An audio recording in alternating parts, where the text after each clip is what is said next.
క్రీడా స్ఫూర్తితోటి ఒక ఆట గేమ్స్ స్ఫూర్తి క్రీడా స్ఫూర్తితోటి రాజకీయాలు ఉండాలి. కానీ విద్వేషాలు, విధ్వంసకర, వినాశనకర విధానాలు తీసుకొస్తే దేశము విచ్ఛిన్నమవుతుంది. దేశం కోసం, ధర్మం కోసం కాదు, దేశం విచ్ఛిన్నమవుతుంది అనేది గుర్తుపెట్టుకోవాల్సిన. స్వగ్రామంలో ములుగు మండలం జగ్గన్నపేటలో నా ఓటును వినియోగించుకోవడం జరిగింది. రాష్ట్ర వ్యాప్తంగా ఉన్నటువంటి ప్రజలు కూడా మరి ఓటు వేయాల్సినటువంటి కనీస హక్కుగా కూడా మనకు రాజ్యాంగం ఇచ్చింది. కాబట్టి ప్రతి ఒక్కరు కూడా ఓటు హక్కును వినియోగించుకోవాలని పేరున కోరుకుంటా ఉన్నాం. ఈరోజు దేశంలో కానీ రాష్ట్రంలో కానీ ప్రజల మధ్య విభజన రేఖలు, విద్వేషపు రాజకీయాలు వచ్చిన తర్వాత మనుషులను సాటి మనుషులుగా ప్రేమించుకోలేని సిచ్యువేషను, గౌరవించుకోలేని పరిస్థితి కల్పించబడ్డది. ఒకప్పుడు మధ్యయుగాల నాటి మరి విభజన రేఖలు మళ్ళీ ఇన్నాళ్లకు ఈ ప్రజాస్వామిక దేశంలో మరి ఓటు బ్యాంకు కోసం సృష్టించబడుతున్నాయి. మనం చూస్తే కుక్కల్ని ప్రేమిస్తాం, జంతువులను ప్రేమిస్తాం, కానీ సాటి మనుషులను ప్రేమించలేని, గౌరవించలేని, ఒక దగ్గర తీసుకోలేనటువంటి విద్వేషపూరితమైనటువంటి రాజకీయాలు రేపటి యువత మీద, భవిష్యత్ తరాల మీద తీవ్రమైనటువంటి ప్రభావం పడుతుంది. కాబట్టి మా రాహుల్ గాంధీ గారు గత కొంతకాలంగా ఈ దేశాన్ని ఐక్యత ఉంచాలి, అందరూ కలిసిమెలిసి ఉండాలని భారత్ జోడో యాత్ర నిర్వహించడం జరిగింది.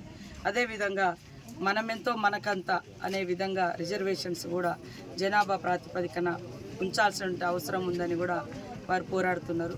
కొంతమంది మూఢత్వంలోకి వెళ్ళి ప్రతిదాన్ని, అంటే వాళ్ళు ఎన్ని సౌకర్యాలన్నా ఎంతో ఉన్నా పేదవాళ్లకు లేదా అట్టడుగు వర్గాలకు కనీస సపోర్ట్ చేయలేనటువంటి మూఢత్వంలోకి వెళ్ళేటువంటి పరిస్థితి కనబడుతుంది.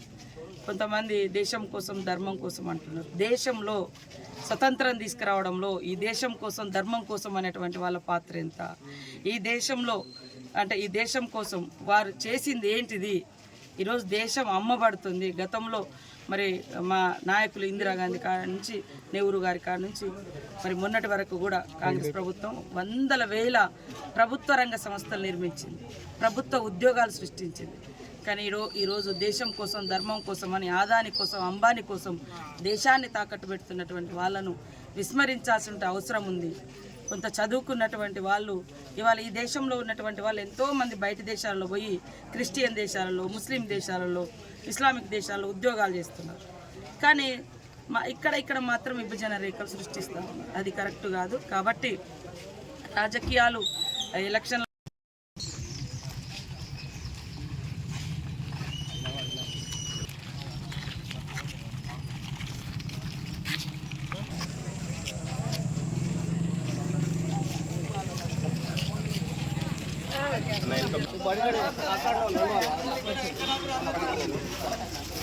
స్లో నా కాళ్ళ నమ్ముతాను, నా కాళ్ళకి రాలేదు.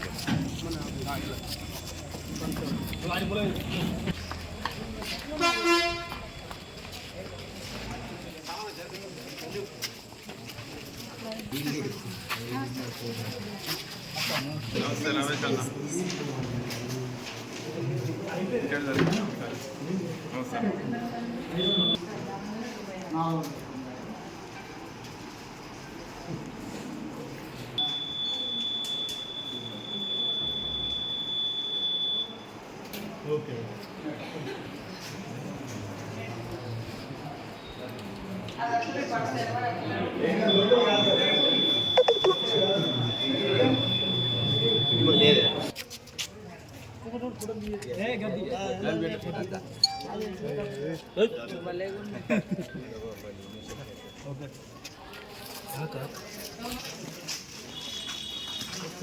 హలో